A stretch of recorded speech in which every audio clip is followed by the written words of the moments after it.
Hello and welcome to Man vs Film. I am on to my last movie from the Bud Bodicker Randolph Scott set from Indicator, and that movie is Comanche Station. This is a big one and one that I've been looking forward to, holding off the last thing for this before checking it out.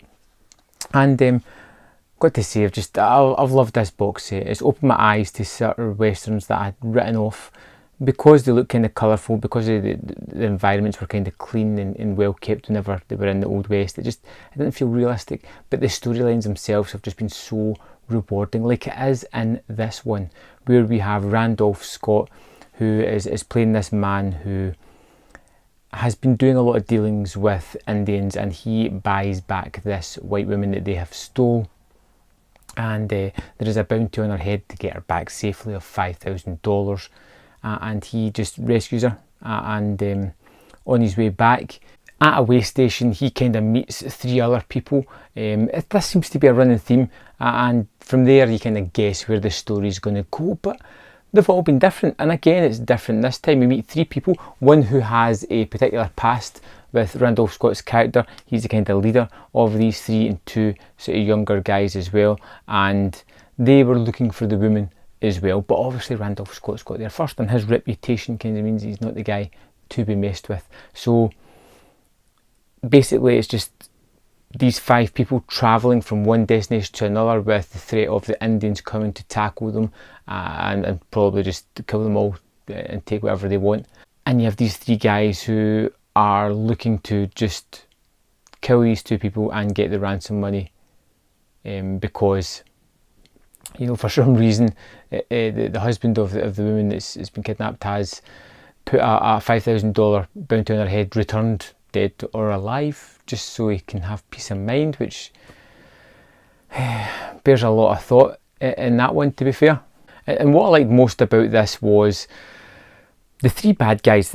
Well, one of the things I liked, there was a few in this movie, the three bad guys that we have two young people who seem to know nothing other than this outlaw life, and one of them has clear duality about the decisions they're making. Should it be the right thing that they're doing? Is it the wrong thing they're doing? He doesn't really want to do the things that are set up. That's Dobie and him with Frank. They have this conversation several times about, are they doing the right thing?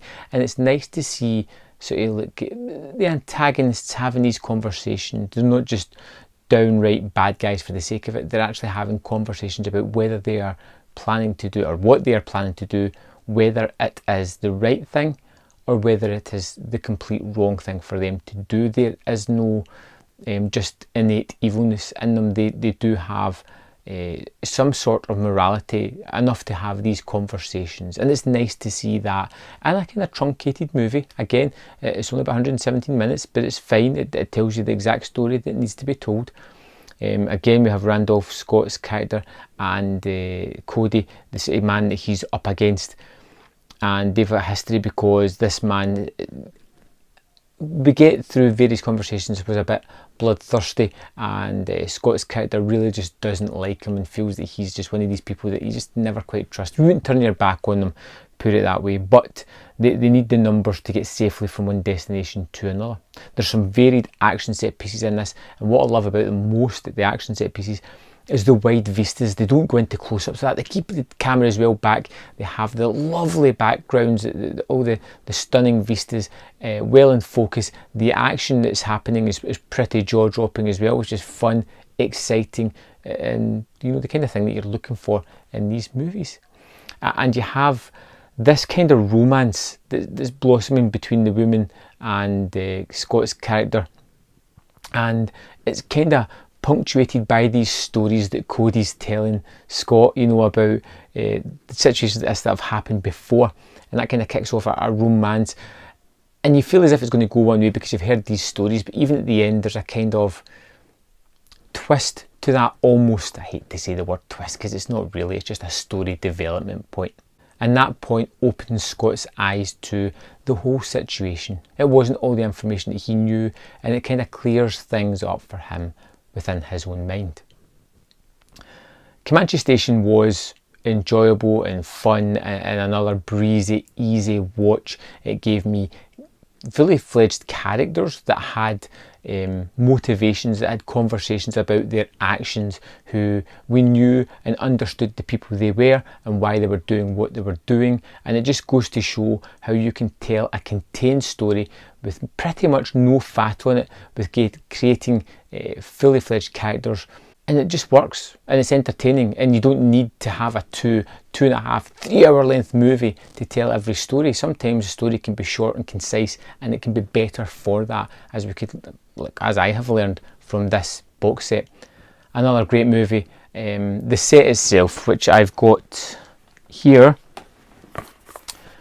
is fantastic. It's up there with one of my favourites, and to be fair, all the Indicator box sets have been great so far.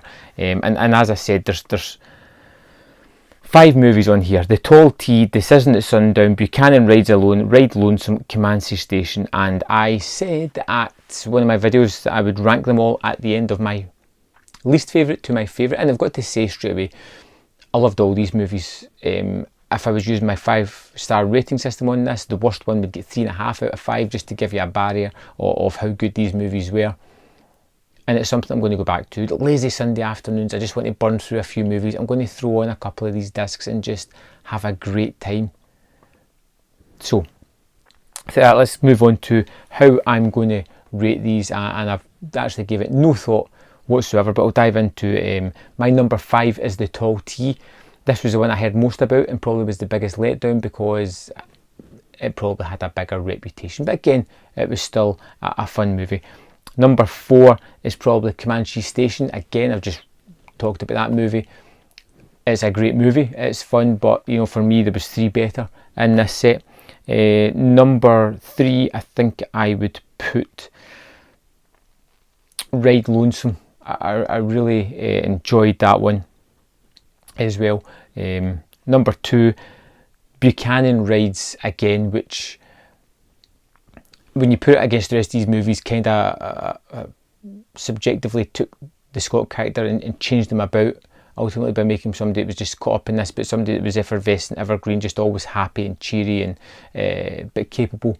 I like that. And then my number 1, I think my favourite out of this set, this time round, I've got a funny feeling it'll change the next time I watch it, was Decision at Sundown, which just gave us so many murky characters in just a dirty, grimy world. You know, it was all about surface things where everything looked great, but when you just scratched a little bit below it, all the dirtiness came out, and all the bleakness of the characters came out, and that was why it was my favourite. If you have this box set, or if you've seen all these movies, I'd love it if you just list your 5 in preference and why, if you want to put it there. It'd be great just for me out of curiosity to check that out. Thanks for watching, and I'll see you next time on Man vs Film.